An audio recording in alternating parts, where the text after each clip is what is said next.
ไม่เปรียบเทียบเขาเทียบเรา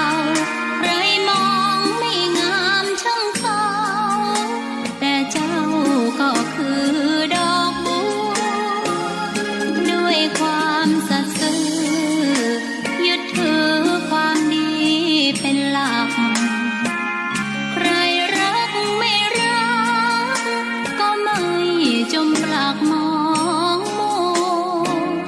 เมื่อโผล่พ้นน้ำก็เห็นความงามในตัวไม่ยึดติดในตมชั่วขอเป็นดอกบัวดอกเดียวใครไม่มองว่าบัวงามเด่นแต่บัวก็เป็นดอกบัวทุกวันอย่างนี้ขอถวายความเคารพพระมหาเถรานุเถระครูบาอาจารย์เจ้าทั้งหลายจุตนจุองค์เจริญสุขเจริญธรรมจงบังเกิดมีแก่ศรัทธาสาธุชนพุทธบริษัททั้งหลายที่ได้สดับรับฟังธรรมะทางสถานีวิทยุวัดฝ่ายหินมหาวิทยาลัยเชียงใหม่ในระบบคลื่น FM 104.50 เมกะเฮิรตซ์วันนี้ รายการสารธรรมยามเย็นเสียงธรรมวัดสลีโสดาพระอารามหลวงพระธรรมจาริกก็ได้มาพบกับท่านสาธุชนคนฟังทั้งหลายแห่งครั้งหนึ่งเป็นวันที่3ในรายการเสียงธรรม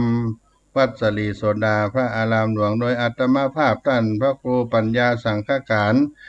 หรือท่านพระครูพรหมินทร์ผู้ช่วยเจ้าอาวาสวัดสลีโสดาพระอารามหลวงได้มาดำเนินรายการพบกับทุกท่านวันนี้วันที่วันพุธที่ตุลาคม2565เป็นวันเดือนเกี่ยงเหนือออก10 ค่ำได้มาพบกับสาธุชนท่านผู้ฟังทั้งหลายในต้นรายการนี้ก็จะขอเอาสุภาษิตล้านนาไทยเอามาปั่นมาฝากพี่น้องท่านคนฟังทั้งหลายเพื่อรักษามรดกคำสอนของบรรพบุรุษบรรพชนเอาไว้สืบสาวยาวไปตั้งหน้าเสนอในบทที่ว่าก้อยอยู่ตามน้ำทำไปตามตัวน้ำเพียงใดดอกบัวเพียงอันก้อยอยู่ตามน้ำทำไปตามตัวน้ำเพียงใดดอกบัวเพียงอันในความหมายนั้นมีความหมายอยู่ว่าปฏิบัติตนให้กลมกลืนกับบริบททางสังคมได้ปฏิบัติตนตัวให้ได้กลมกลืนเข้ากับบริบทในทางสังคมอาจารย์สนั่นธรรมธิสำนักส่งเสริมศิลปะวัฒนธรรมมหาวิทยาลัยเชียงใหม่เพิ่นได้ประพันธ์เป็นบทข่าวเอาไว้ว่าสิ่งอันแวดล้อมแห่อ้อมอัตตาสปะนานาจ้างปาหวันเบิงฮือรู้ตานการอย่าหานเกิดเกิงทิฏฐิกวนเปิงปล่อยละอย่าฝืนอาจยาฝ่ากรรมราจะมานะกระด้างเมามัวก้อยอยู่ตามน้ำทำไปตามตัวน้ำเพียงใดดอกบัวเพียงอันสิ่งอันแวดล้อมแห่อ้อมอัตตาสัปปะนานาจ้างปาหวันเวิง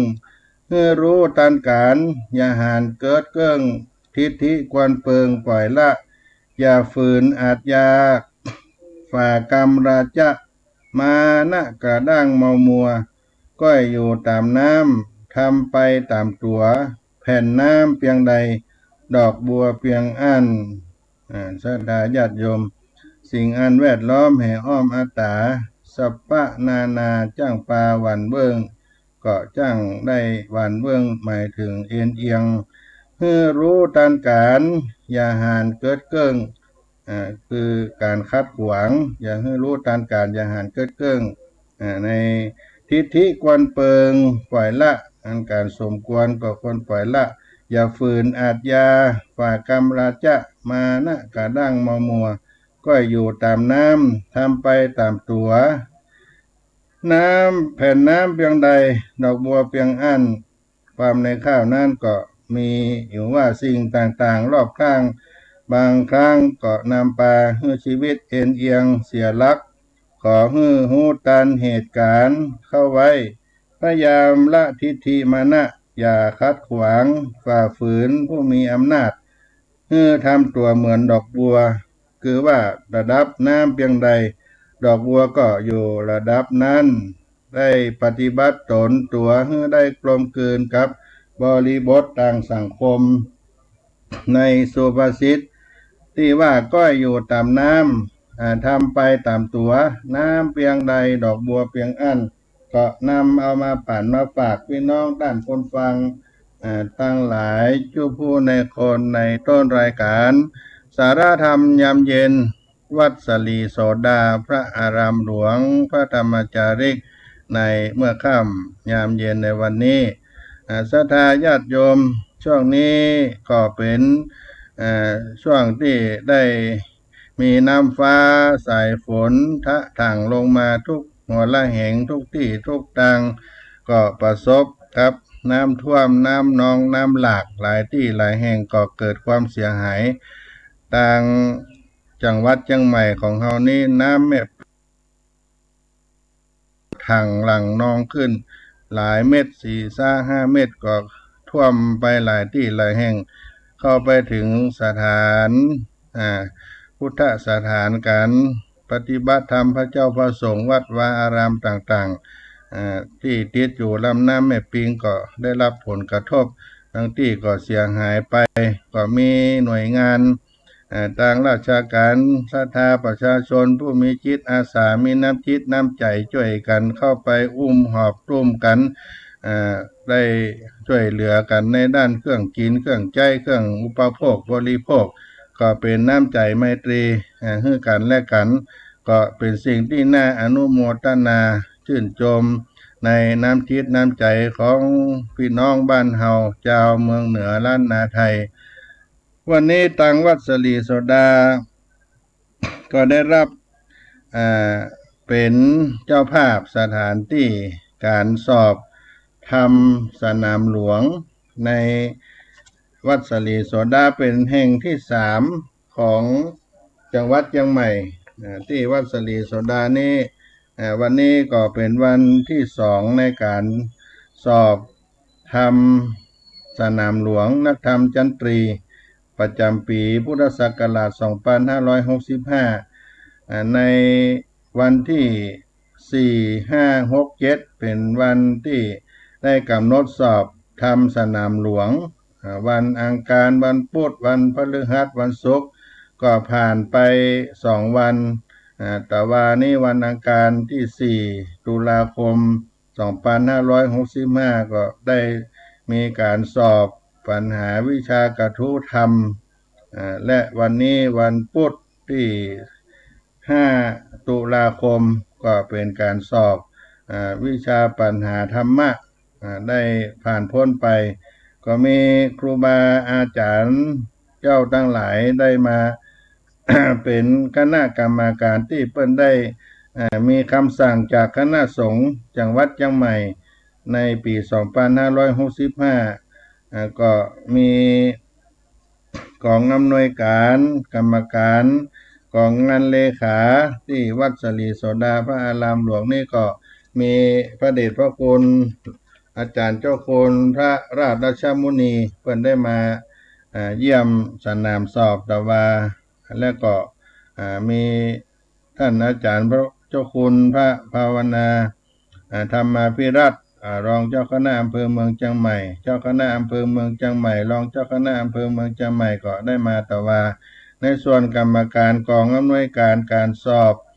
สนามสอบวัดศรีโสดาก็มีท่านหลวงพ่อพระครูโคสิทธิ์ปริยัตยาภรณ์เจ้าคณะตำบลสุเทพเขต1เป็นประธานกรรมการท่านพระครูพิสิทธิ์พิพิธการที่ปรึกษาเจ้าคณะตำบลจ้างเผือกปัตตันเป็นรองประธาน ท่านพระครูวิสิตศิลาภรณ์เจ้าคณะตำบลปัดแดดรองประธานท่านพระครูภาสุขสุภาการเจ้าคณะตำบลจ้างเผือกปัตตันกรรมการท่านพระครูอาทรสังวรคุณเจ้าวาดวัดบ้านต่อกรรมการท่านพระอธิการข่าวกันตาสีโลเจ้าวาดวัดปุ่งน้อยกรรมการท่านพระครูธีระสุตพจน์ด็อกเตอร์เจ้าคณะตำบลสุเทพเขต2กรรมการพระอธิการบุญเปงปิยธรรมโมเจ้าวาดวัดใหม่ห้วยทรายกรรมการท่านพระครูปัญญาสังฆการผู้ช่วยเจ้าวาดวัดสลีโสดาพระอารามหลวงกรรมการกรรมการกองงานเจเรมีท่านพระครูประกาศธรรมานุยุตผู้ช่วยเจ้าวาดวัดสลีโสดาพระอารามหลวงประธานกรรมการท่านอาจารย์พระมหาพิภพจันตศิริผู้ช่วยเจ้าวาดวัดอุโมงค์สวนพุทธธรรมรองประธานท่านพระครูสังฆลักษณ์นัตติพัฒน์นัทธกโรสำนักสงฆ์วัดโชติกุลสุวรรณรามอาจารย์พระมหามนตรีอนุตตโรผู้ช่วยเจ้าวาดวัดปุ่งน้อยกรรมการพระอรุณเมธีพุทธิพัทโทด็อกเตอร์ผู้ช่วยเจ้าวาดวัดศรีโสดาพระอารามหลวงท่านอาจารย์พระครูสมุวิสุวัตวรกิจโจผู้รักษาการแทนเจ้าวาดวัดฝ่ายหินกรรมการพระอธิการปรีชาภูริยาโนเจ้าวาดวัดช่างทองกรรมการท่านพระครูวีรศาสตร์ธรรมลงผู้ช่วยเจ้าวาดวัดสลีโสดากรรมการพระมหาคารยานะเมธีผู้ช่วยเจ้าวาดวัดสลีโสดาพระอารามหลวงกรรมการคณะกรรมการกองงานเลขานุการสนามสอบวัดศรีโสดาพระอารามหลวงแห่งที่3ก็มีท่านอาจารย์พระครูมนูนกิจจานุกิจผู้ช่วยเจ้าวาดวัดสลีโสดาพระอารามหลวงประธานกรรมการพระมหาประภัตวิยธรรมโมผู้ช่วยเจ้าวาดวัดสลีโสดาพระอารามหลวงรองประธานพระครูธวัชชัยสังฆพิทักษ์ผู้ช่วยเจ้าวาดวัดศรีโสดาพระอารามหลวงกรรมการท่านพระครูปัญญาสังฆการผู้ช่วยเจ้าวาดวัดสลีโสดาพระอารามหลวงกรรมการท่านพระมหาสกลวิโรจนกิติวัดพระธาตุดอยสุเทพราชวรวิหารกรรมการท่านพระครูสมุบุญเลิศชัยวังโสรองเจ้าวาดวัดอุโมงค์สวนพุทธธรรมกรรมการพระมหาเนติวุฒิเนติวุฒโธวัดสลีโสดาพระอารามหลวงกรรมการพระมหาสมพงษ์สมวังโสวัดสลีโสดาพระอารามหลวงกรรมการพระมหาพระแอะพระวัฒโกวัดสลีโสดาพระอารามหลวงกรรมการพระสมุติวานนท์วิริยธรรมโมวัดสลีโสดาพระอารามหลวงกรรมการพระสุรินทร์สุธิโรผู้ช่วยเจ้าอาวาสวัดศรีโสดาพระอารามหลวงกรรมการพระสวรรค์แสงติสโรผู้ช่วยเจ้าอาวาสวัดศรีโสดาพระอารามหลวงกรรมการพระสมัครยานะสีโลเลขานุการเจ้าคณะตำบลสุเทพเขต1กรรมการพระธีรวัตรจิรวัฒโนเลขานุการเจ้าคณะตำบลสุเทพเขต2กรรมการพระมหานิวัฒน์ทิติโกเลขานุการวัดศรีโสดาพระอารามหลวงเป็นกรรมการและเลขานุการคณะกรรมการผู้ควบคุมห้องสอบนักธรรมชั้นตรี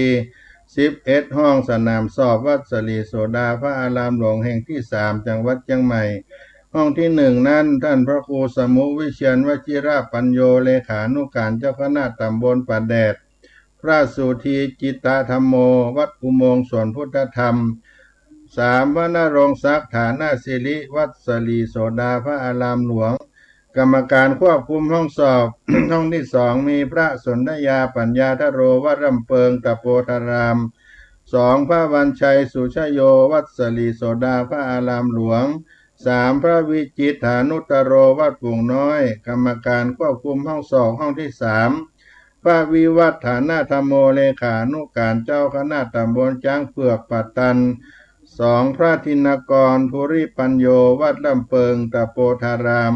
3พระบุญเลิศโสภณมโนวัดสลีโสดาพระอารามหลวงกรรมการควบคุมสอบห้องที่4พระมนตรีสันติมันโตวัดอุโมงค์สวนพุทธธรรม2พระมหาสมนึกภูมิพโลวัดลำเปิงตะโพธาราม3พระวรากรอภิกุสโลวัด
สามพระอนุวัฒโนวัดผาลาดเป็นคณะกรรมการทั้งหมด11ห้องสอบศรัทธาญาติโยมได้เข้าสอบวัดสลีโสดาพระอารามหลวงและสถิติในการสอบในปีนี้จำนวนผู้เข้าสอบทำสนามหลวงนักธรรมชั้นตรีประจำปีพุทธศักราช2565สนามสอบที่3จังหวัดเชียงใหม่วัดสลีโสดาพระอารามหลวงตำบลสุเทพอำเภอเมืองจังหวัดเชียงใหม่จำนวน210รูปอันดับ1วัดพระธาตุดอยสุเทพสามเณร2รูปวัดโลกโมลีสามเณร6รูปวัดอินตะขินสามเณร2รูปวัดสลีโสดาสามเณร153รูปวัดลำเปิงตะโพธารามพระภิกษุ20รูปสามเณร7รูปวัดอุโมงค์สวนพุทธธรรมพระภิกษุ7รูปวัดโป่งน้อยสามเณร2รูปวัดฝายหินพระภิกษุ3รูปวัดสามเณร5รูปวัดผาลาดพระภิกษุ2รูปสามเณร1รูปรวมพระภิกษุทั้งหมด32รูปสามเณร178รูปรวมหมดทั้งพระภิกษุสามเณร210รูปห้องสอบที่1นั้นมีจำนวน20รูปห้องสอบที่2ก็20รูปห้องสอบที่3ก็20รูปห้องสอบที่4จำนวน20รูปห้องสอบที่5จำนวน20รูปห้องสอบที่6จำนวน20รูปห้องสอบที่7จำนวน20รูปห้องสอบที่8จำนวน20รูปห้องสอบที่9จำนวน20รูปห้องสอบที่10จำนวน20รูปห้องสอบที่11จำนวน10รูปรวมแล้วก็11ห้อง210รูปในการสอบทำสนามหลวงนักธรรมชั้นตรีประจำปี2565สนามสอบแห่งที่3จังหวัดเชียงใหม่วัดสลีโสดาพระอารามหลวงก็ได้มีพระมหาเถระครูบาอาจารย์ที่ได้มาเยี่ยมสนามสอบในคณะกรรมการสนามสอบอำเภอเมืองเชียงใหม่ก็มีพระเดชพระคุณท่านเจ้าคุณพระราชรัชมุนีเจ้าคณะอำเภอเมืองเชียงใหม่ประธานกรรมการมาเยี่ยมสนามสอบท่านเจ้าคุณภาวนาธรรมภิรัตน์รองเจ้าคณะอำเภอเมืองเชียงใหม่ได้มาเยี่ยมสนามสอบท่านอาจารย์ปรัชญ์จตุพรวชิรยานโนด็อกเตอร์เลขานุการเจ้าคณะอำเภอเมืองเชียงใหม่กรรมการท่านอาจารย์พระปรัชญ์พิเชษฐ์ยานวโรเลขานุการเจ้าคณะอำเภอเมืองเชียงใหม่ได้มาเป็นกรรมการสอบในวันนี้ก็ผ่านพ้นไป2วันศรัทธาญาติโยมในการสอบทำสนามหลวงปีนี้ในคำปราศัยของแม่กองธรรมสนามหลวงที่ได้กล่าวไว้ในวันเปิดสอบทำสนามหลวงนักธรรมชั้นตรีวันอังคารที่4ตุลาคมพุทธศักราช2565ได้กล่าวไว้ว่าท่านประธานอำนวยการกรรมการกำกับห้องสอบและนักเรียนผู้สอบทำสนามหลวงทุกท่านการสอบทำสนามหลวงในวันนี้ทำให้ตระหนักถึงสามัคคีธรรมของบรรพชิตและคฤหัสถ์ที่มีส่วนร่วมสนับสนุนการสอบทำสนามหลวงและร่วมกันรักษาธรรมเนียมปฏิบัติที่บุรพาจารย์ได้ริเริ่มไว้เป็นแบบอย่างทำให้การศึกษาพระปริยัติธรรมสามารถดำรงอยู่และมีการพัฒนาอย่างต่อเนื่องมาจนถึงปัจจุบัน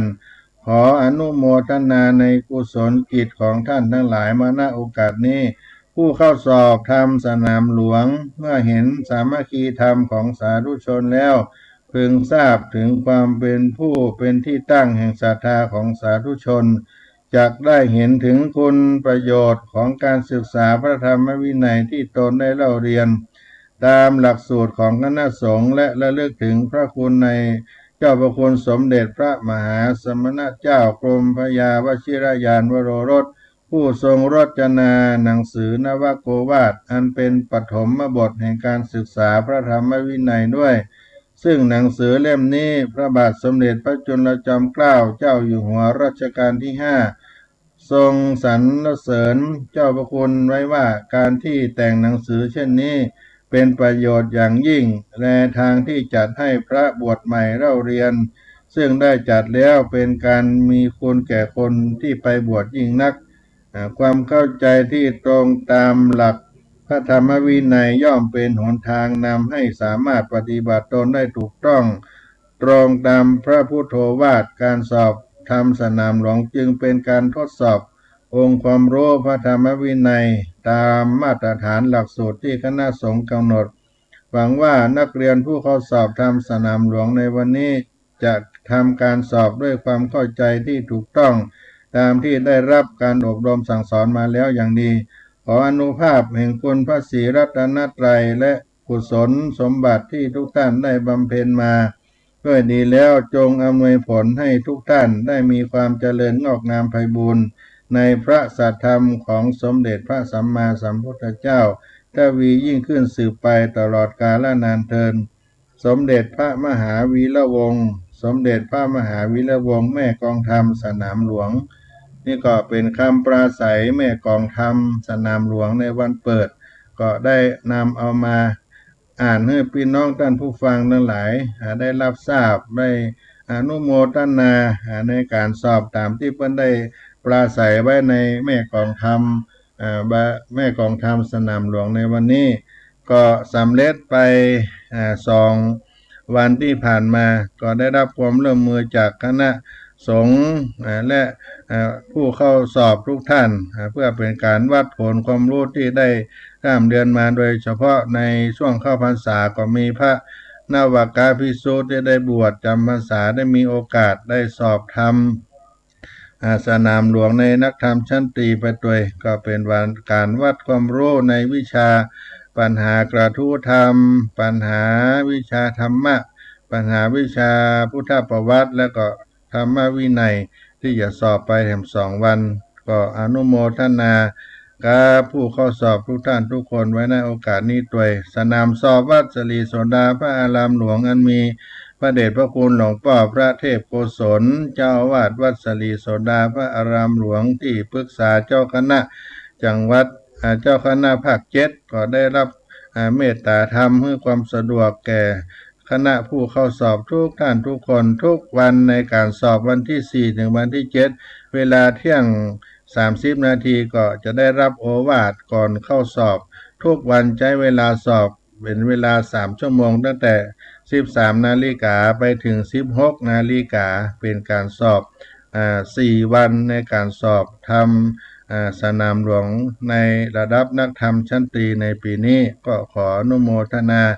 ไว้ณโอกาสนี้ด้วยในต้นรายการนี้ก็ได้มาเล่าอู้สู่กันฟังในการสอบธรรมสนามหลวงก็จะพักให้พี่น้องท่านผู้ฟังได้รับกีตาธรรมสักกรรมก่อนเนาะเพื่อจะได้เป็นการพักในช่วงรายการเนาะ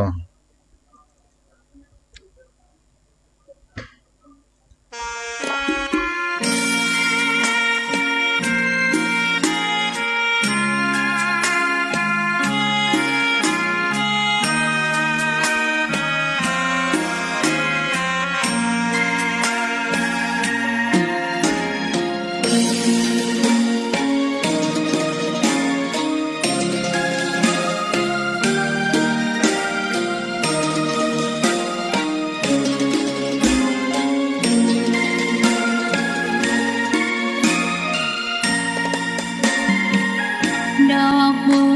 วดอกหนึ่งพึงใจไว้เพื่อบูชาแด่องค์พระศาสดาสัมมาสัมพุทธเจ้ามีความงามเงียบไม่เปรียบเทียบเขาเทียบเราใครมองไม่งามช่างเขาแต่เจ้าก็คือดอกบัว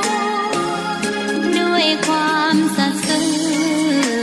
ยึดถือความดีเป็นหลักใครรักไม่รักก็ไม่จมปลักมองมัวเมื่อโผล่พ้นน้ำก็เห็นความงามในตัวไม่ยึดติดในตมชั่วขอเป็นดอกบัวดอกเดียวใคร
บุญ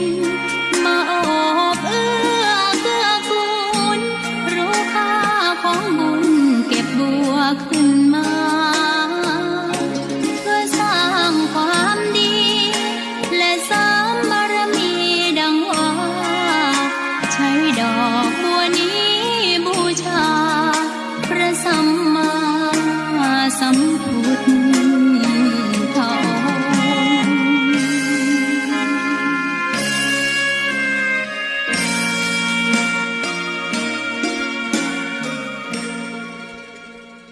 ท่าน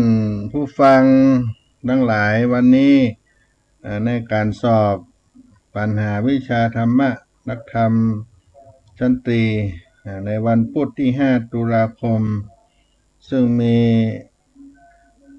ท่านอาจารย์หลวงพ่อพระครูโคสิทธิ์ปริยัตยาภรณ์เจ้าคณะตำบลสุเทพเขต1วัดป่าแดงมหาวิหารได้มาให้โอวาทธรรมในการสอบธรรมในวันนี้แล้วก็ในการสอบธรรมวันนี้ก็ได้เข้าหมวดใน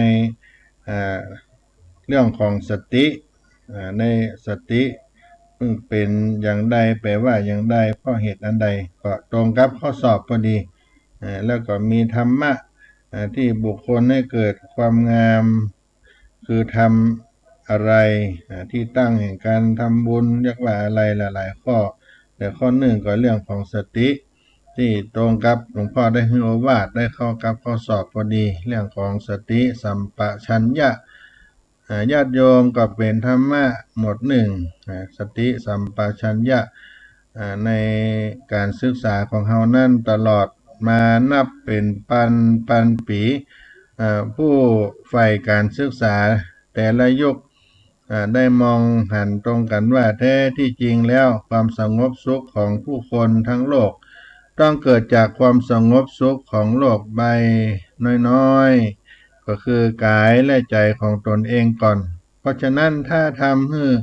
แต่ละคนรู้จักตนเองควบคุมตนเองได้ก็คือบ่ก่อความเดือดร้อนให้เกิดบ่ก่อความเดือดร้อนให้แก่ตนเองและผู้อื่นโลกทั้งโลกก็ย่อมร่มเย็นเป็นสุขได้เองโดยบ่ต้องรอให้ผู้วิเศษหรือเทพยดาองค์ใดจุติลงมาจัดการปกครองโลกให้มนุษย์ถ้าเช่นนั้นอันใดคือกลไกที่เป็นอุปกรณ์ที่จะทำให้คนทั้งโลกรู้จักปกครองตนเองได้ดังกล่าวคำตอบก็คือการศึกษาแล้วก็การศึกษาที่สมบูรณ์แท้จริงก็คือการศึกษาคือการพัฒนาให้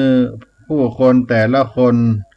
สามารถควบคุมปกครองตนเองได้บ่ก่อความเดือดร้อนใดๆทั้งแก่ตนเองและผู้อื่นสามารถใช้กายวาจาใจของตนตลอดจนความรู้ความสามารถศิลปะวิทยาทั้งหลายที่ตนมีไปสร้างประโยชน์สุขแก่ตนและโลกนี้ได้เต็มที่สมกับเพศวัยสามารถฝึกอบรมจิตใจตนเองได้ผ่องใสยิ่งขึ้นไปจนถึงที่สุดการพัฒนาตนได้เช่นนั้นผู้ศึกษาจำเป็นต้องมันมองเข้าไปในตนให้รู้จริงเรื่องร่างกายกลไกของการทำงานในร่างกายและความเชื่อมโยงระหว่างกายกับใจ2มันพิจารณาแก้ไขความประพฤติของตนทั้งด้านส่วนตนและส่วนรวม3มันเจริญสมาธิภาวนาเพื่อใจผ่องใสจนเกิดเป็นปัญญาจากการรู้หันไปในให้มากทั้งนี้ก็เพื่อประโยชน์ก็คือ1เพื่อแสวงหาความรู้ชัดความจริงทั้งกายทั้งจิตที่ต้องรีบรู้เกี่ยวกับตนเองและสิ่งแวดล้อม2เพื่อแสวงหาความรู้ชัดจริงที่ต้องรีบประพฤติปฏิบัติ3เพื่อรีบประพฤติปฏิบัติตนให้ถูกต้องเหมาะสมตรงตามความจริงที่ต้องรีบรู้ที่ต้องรีบประพฤติให้เกยคุ้นชินติดแน่นฝังใจกลายเป็นนิสัยดีประจำตน4เพื่อตั้งใจฝึกสติเก็บไว้ ใจกลางกายให้ได้เป็นนิจมีสัพพัญญะรู้ตัวทั่วพร้อมขณะคิดพูดทำจริงเป็นผู้สามารถรับความเดือดร้อนที่อาจเกิดตามมาทั้งแก่ตนเองและผู้อื่นเพื่อเพียรอบรมสั่งสอนฝึกฝนลูกหลานศิษย์ผู้อื่นให้รู้ชัดความจริงที่ต้องรีบรู้และรีบประพฤติปฏิบัติให้ตรงตามความจริงนั่นเป็นนิสัยก็สรุปได้ว่าการศึกษาเป็นการแสวงหาค้นคว้าทดลองฝึกฝนตนเองให้รู้ชัดความจริงที่ต้องรีบรู้แล้วนำไปประพฤติปฏิบัติให้เกิดเป็นความดีให้ยิ่งขึ้นไปเพื่อดับทุกข์เพิ่มสุขให้แก่ตนเองและเพื่อนร่วมโลกอย่างเต็มที่เต็มกำลังตลอดไปก็โดยการเริ่มต้นจากการฝึกสติสัมปชัญญะฝึกให้เกิดเป็นคุณธรรมที่นักแน่นมั่นคงก่อนเพื่อใจควบคุมใจให้ผ่องใสสว่างไสวตรงศูนย์กลางกายเป็นนิจให้ใจเกิดความรักดีรังเกียจความชั่วยิ่งชีวิตแล้วนำความรู้สามารถที่เกิดจากการศึกษาไปใจทำความดีให้เกิดความสุขความเจริญแก่ตนเองและสรรพสัตว์ต่อไปการศึกษาขาดครูดีบ่ได้ความหมายของคำว่าครูความจริงกายภาพจิตภาพที่ต้องรีบรู้รีบประพฤติมีความสำคัญต่อการศึกษามากฉันใดครูดีก็มีความสำคัญมายิ่งหย่อนกว่าความจริงฉันนั้นครูคืออันใดคำว่าครูมีรากศัพท์มาจากครุหรือคารวะซึ่งเป็นคำเดียวกันในภาษาบาลีครุแผงเป็นครูครุแปลว่านักหมายถึงนักแน่นครูต้องนักแน่นในเรื่องอันใดในเรื่องอะไรครูต้องนักแน่นครูต้องนักแน่นเพื่อค้นคว้าหาความจริงทางกายภาพจิตภาพที่ต้องรีบรู้รีบประพฤติเข้าใจถูกต้องและครบถ้วนชัดเจนทั้งเหตุทั้งผลและพร้อมอธิบายขยายความครูต้องหนักแน่นประพฤติตนให้เหมาะสมถูกต้องตรงต่อความจริงเพื่อให้เกิดความดีมีใจผ่องใสมีใจเก็บไว้กลางกายเป็นนิจมีอารมณ์ดีอารมณ์เดียวเมื่อทำอะไรแล้วต้องไม่มีความเดือดร้อนใดๆตามมาภายหลังต้องบ่มีความเดือดร้อนใดๆตามมาภายหลังทั้งต่อตนเองและผู้อื่นรวมทั้งบ่ทำลายสิ่งแวดล้อมตัวครูต้องนักแน่นยอมนักแรงถ่ายทอดสั่งสอนฝึกหัดดัดนิสัยอบรมศิษย์ให้เข้าถึงความจริงกายภาพจิตภาพที่ต้องรีบรู้รีบประพฤติและประพฤติปฏิบัติตนเหมาะสมตามความจริงตามครูส่วนคำว่ากาละวะแปลงเป็นเคารพแปลว่าตระหนักกาละวะเคารพแปลว่าตระหนักครูต้องตระหนักในเรื่องใดตระหนักในความสำคัญของการรู้ความจริงทางกายและจิตตระหนักในความดีที่ได้รู้ได้หันจากบุคคลสิ่งของเหตุการณ์ต่างๆจนกระทั่งตรึงจิตฝังใจนำความดีที่ติดตึงใจนั้นมาประพฤติตนให้ดีตามที่ได้รู้ได้หันนั้นเพื่อจะได้ทำความดีมีสิ่งของดีประสบแต่เหตุการณ์ดีตามนั้นและพัฒนาให้ดียิ่งขึ้นไปความเคารพจึงเป็นคุณธรรมที่สำคัญสำหรับศิษย์ที่ต้องมีต่อครูด้วยเหตุที่ครูเป็นผู้มีความหนักแน่นมีความตระหนักจิตใจในความดีครูจึงมีความน่าเคารพน่ากราบไหว้บูชาก็เพราะครูรอบรู้ความจริงที่ต้องรีบรู้และรู้วิธีประพฤติปฏิบัติตนให้ถูกต้องเหมาะสมตรงกับความจริงนั้นเพื่อบ่ให้เกิดความเดือดร้อนทั้งต่อตนเองศิษย์และผู้อื่นตามมาภายหลังมีแต่ความสุขเจริญเท่านั้นตามมานี่เป็นความจริงที่ผู้เป็นครูต้องรีบรู้และต้องรีบประพฤติถูกต้องตรงไปตรงมาในข้อที่ครูประพฤติตนเหมาะสมถูกต้องตามความจริงที่ต้องรีบรู้รีบประพฤติเพื่อให้ตนเป็นต้นแบบความดีแก่ชาวโลกครูเพียรถ่ายทอดอบรมสั่งสอนศิษย์ ด้วยความเมตตากรุณาและอดทนเพื่อให้ศิษย์รู้ชัดความจริงที่ต้องรีบรู้รีบประพฤติปฏิบัติเพื่อให้ศิษย์ประพฤติปฏิบัติตนเหมาะสมถูกต้องตรงตามความจริงที่ต้องรีบรู้รีบประพฤติให้เคยคุ้นชินติดแน่นฝังใจเป็นนิสัยประจำตนเช่นครูดีเหตุผลที่การศึกษาต้องมีครูดีนั่นก็คือกระบี่ที่ไร้ฝึกระเบิดที่ไร้กระบี่ที่ไร้ฟักระเบิดที่ไร้สาระนิรภัยอาจเป็นอันตรายถึงแก่ชีวิตของผู้ครอบครองและผู้เกี่ยวข้องได้ฉันใดความรู้จริงในสิ่งทั้งหลายแม้มีประโยชน์มากแต่แฝงภัยอันตรายต่อผู้ไม่มีวินัยควบคุมกายวาจาและใจตนเองฉันนั้น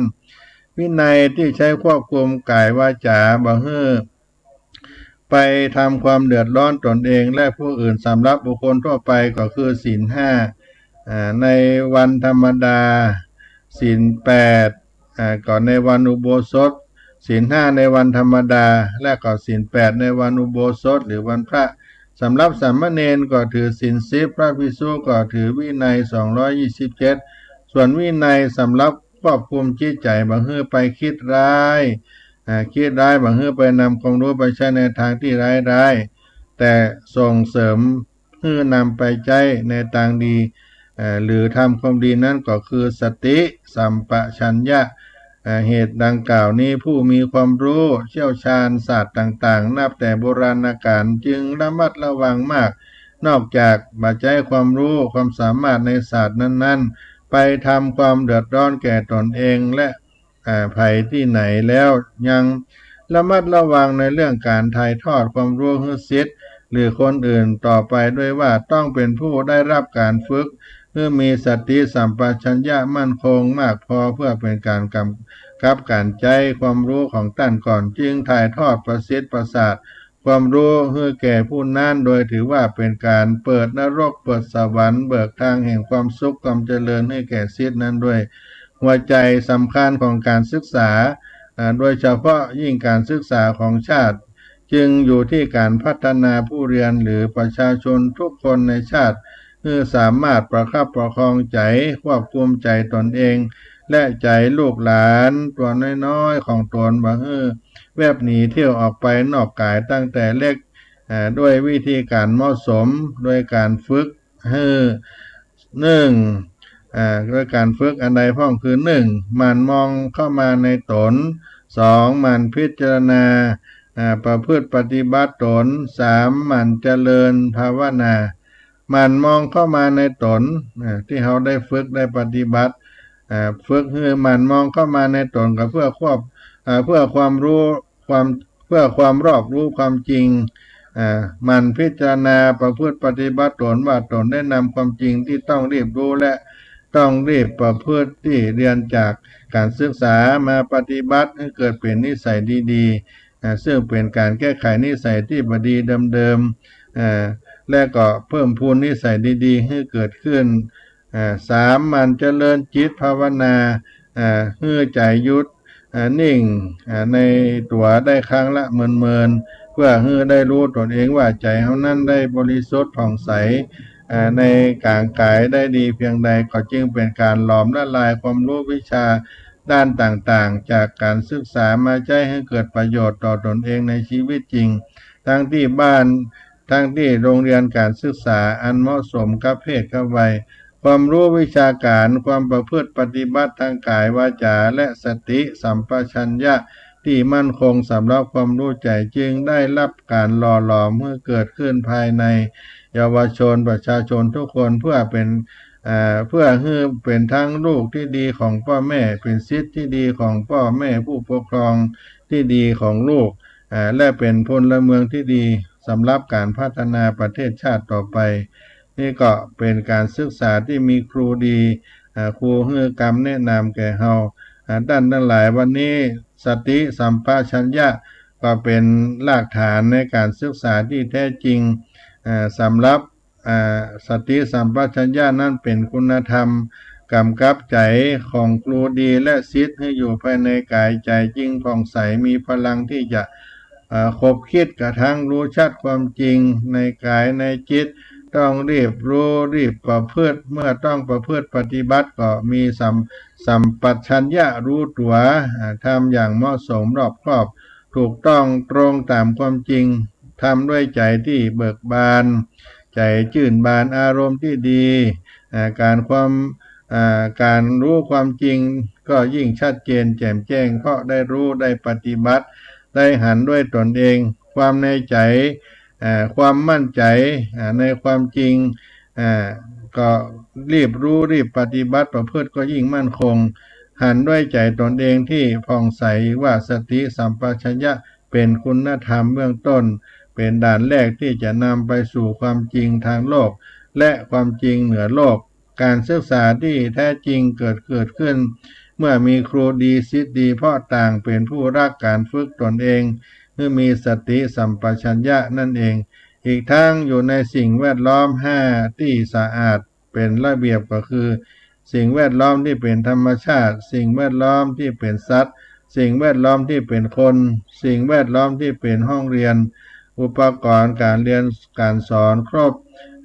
สิ่งแวดล้อมที่เป็นแบบแผนความประพฤติมีบทฝึกนิสัยมีลำดับการฝึกสติสัมปชัญญะเป็นสิ่งที่ได้ทำอยู่5ประการนี่ก็เป็นการที่เขาได้เข้าฝึกในการทำสติสัมปชัญญะการที่ฝึกตนเองให้มีสติสัมปชัญญะหมายความว่านิสัยคือความประพฤติที่เขาเคยชินจนติดเป็นการกระทำที่ทำบ่อยๆครั้งจนเคยคุ้นเคยชินแล้วก็ติดฝังใจว่าต้องทำเช่นนี้แถมความว่าเคยได้เป็นการได้หันได้ฟังได้ดมได้ลิ้มรสกับจับต้องสัมผัสได้ทำได้ลองเป็นครั้งแรกได้ว่าเคยกระทำการอันใดครั้งแรกคือสร้างความคุ้นเคยสร้างความเคยแล้วก็ต่อไปคุ้นก็เป็นการสร้างความเคยหลายๆครั้งเช่นการตื่นนอนแต่ละวันเขาตื่นตีห้าตื่น6 โมงถึงเวลามาเขาก็ตื่นก็ทำให้การคุ้นกับสิ่งนั้นชินก็เป็นการคุ้นที่ทำหลายๆครั้งกระทั่งกลายเป็นความชินในนิสัยติดเป็นความชินที่มีที่ทำประจำคือติดแน่นฝังเข้าในใจว่าจะต้องทำเช่นนี้การทำที่ทำบ่อยครั้งซ้ำๆบ่อยๆแม้เคยคุ้นชินหากยังบ่ติดฝังใจก็ยังบ่เป็นนิสัยต่อเมื่อติดแน่นฝังใจว่าจะต้องทำเช่นนั้นอีกให้ได้หากบ่ได้ทำอีกจะรู้สึกงดงิดเช่นผู้มีนิสัยสวดมนต์ทำวัดเช้าทำวัดเย็นก็จะต้องทำทุกเช้าทุกเย็นมันต้องมีไผมาเตือนหากวันใดบ่ได้ทำก็อาจจะมีความงดงิดบ่สบายใจเหมือนชีวิตขาดอันใดไปอย่างหนึ่งแต่ละวันจะต้องหาโอกาสทำให้ได้ก็เป็นนิสัยต่างๆที่เราทำเกิดจากความประพฤติต่อเรามาเป็นลำดับเพราะนั้นการฝึกการประพฤติในนิสัยของเราก็ได้ทำเพื่อเป็นการได้กระทำฝึกฝนให้เราได้มีความเป็นกิจวัตรของเราก็เกิดความเป็นสติสัมปชัญญะนี้ขึ้นก็นำเอามาปั่นมาฝากพี่น้องในสติสัมปชัญญะเป็นบทฝึกนิสัยที่เขาได้ทำได้คุ้นได้เคยได้ชินได้ทำบ่อยครั้งที่การเป็นการฝึกตนเองให้ได้คุ้นเคยชินแล้วก็ติดเป็นนิสัยฝังในตนตัวของเราเพราะฉะนั้นสติสัมปชัญญะก็เป็นสิ่งที่ทำให้เราได้ประพฤติปฏิบัติเกิดขึ้นแล้วก็จะเป็นคุณธรรมประจำใจของเราเกิดความสุขเกิดขึ้นในตัวเราเพื่อได้ทำแล้วก็จะทำให้เรานั้นได้เป็นผู้ที่มีความรู้สึกตัวทั่วพร้อมอยู่เสมอก็เป็นเรื่องราวของสติสัมปชัญญะเอานำมาปั่นฝากต่อได้โดยการสอบนักธรรม ในวันนี้เอามาปั่นมาฝากพี่น้องท่านสาธุชนคนฟังทั้งหลาย ก็อนุโมทนาถึงครั้งหนึ่งกับสาธุชนทุกท่านได้มีจิตศรัทธาได้มาเป็นเจ้าภาพถวายน้ำดื่มน้ำปานะน้ำชากาแฟร่วมกับสนามสอบแห่งที่3จังหวัดเชียงใหม่ในการสอบธรรมสนามหลวงในวันนี้ขออนุโมทนาเจ้าภาพทุกท่านด้วยและก็ขอกราบขอบพระคุณพระเถรานุเถระในนามสนามสอบแห่งที่3จังหวัดเชียงใหม่วันนี้ที่ได้โปรดได้เมตตาเข้ามาให้กับพี่น้องสาธุชนทั้งหลายได้มีโอกาสร่วมบุญกุศลกับการส่งเสริมสนับสนุนพระภิกษุสามเณรที่เข้าสอบธรรมสนามหลวงนักธรรมชั้นตรีในปีนี้เพื่อได้มีกำลังใจได้เข้าสอบได้บรรลุเป้าหมายคือการสอบผ่านทุกรูปทุกองค์ด้วยวันนี้รายการเสียงธรรมพระธรรมจาริกวัดสลีโสดาพระอารามหลวงสารธรรมนำเย็นก็มาเล่าอู้สู่กันฟังในการสอบธรรมสนามหลวงประจำปี2565กับพ่อแม่พี่น้องท่านคนฟังทั้งหลายออกพรรษาแล้วต่อไปก็จะมีงานกฐินได้มาต่อเนื่องจากอานิสงส์ในการเข้าอยู่พรรษาของพระภิกษุสามเณรสำหรับวัดสลีโสดาพระอารามหลวงนั้นจะมีกฐินพระราชทานในวันที่23ตุลาคมพุทธศักราช2565ได้มีกำหนดการถวายผ้ากฐินผ้าพระกฐินพระราชทานประจำวัดสลีโสดาพระอารามหลวงแล้วก็ตามสปอร์ตข่าวสารของสถานีวิทยุก็มีหลายวัดหลายวาท่านมีโอกาสได้มีเวลาได้ร่วมบุญกุศลก็ทำร่วมให้หอมกันไปตามกำลังทรัพย์ศรัทธาเจตนาที่เราพอที่จะทำได้ก็เป็นบุญเป็นพระอานิสงส์มากมายก่ายของที่มีครูบาอาจารย์หลายท่านได้มากล่าวมาอู้อาตมาภาพหากได้มีโอกาสมีเวลาก็จะได้นำเอามาอู้มาปั่นมาฝากพี่น้องครั้งต่อไปสำหรับวันนี้ก็หมดเวลาได้รายการสารธรรมยามเย็นวัดสลีโสดาพระอารามหลวงโดยอาตมาภาพท่านพระครูปัญญาสังฆการผู้ช่วยเจ้าวาดวัดสลีโสดาพระอารามหลวงก็ขอขอบใจอนุโมทนาท่านอาจารย์พระครูสมุวิสุวัฒน์วรกิโจได้ปฏิบัติการส่งสัญญาณให้ท่านผู้ฟังได้รับฟังข่าวสารสาระธรรมข่าวสารต่างๆนานาอันเป็นสิ่งที่ควรรู้สิ่งที่ควรติดตามให้ท่านทั้งหลายได้รับชมรับฟังทั้งทีวีออนไลน์วัดฝ่ายหินทั้งเพจ Facebook เพื่อเป็นการเผยแผ่ธรรมะในทางสถานีวิทยุวัดฝ่ายหินมหาวิทยาลัยเชียงใหม่104.50 เมกะเฮิรตซ์วันนี้ก็ขอล่ำลากันไปก่อนส่วนการสอบนักธรรมเหลือแถม2 วันที่สนามสอบวัดสลีโสดาพระอารามหลวงแห่งที่3แล้วก็วัดพระสิงห์วรมหาวิหารวัดเชตุพนทางอำเภอสันทรายก็มีวัดวิเวกวนารามก็ขอทุกท่านได้มีโอกาสร่วมบุญกุศลน้ำดื่มน้ำปานะก็ถวายเป็นทานกันได้บุญเหมือนกันทุกท่านทุกคนขอความสุขความเจริญจงมีแต่ท่านผู้ฟังทั้งหลายกันทั่วหน้าจัตตาโลธรรมาวัฏันติอายุวันโนสุขังปะลัง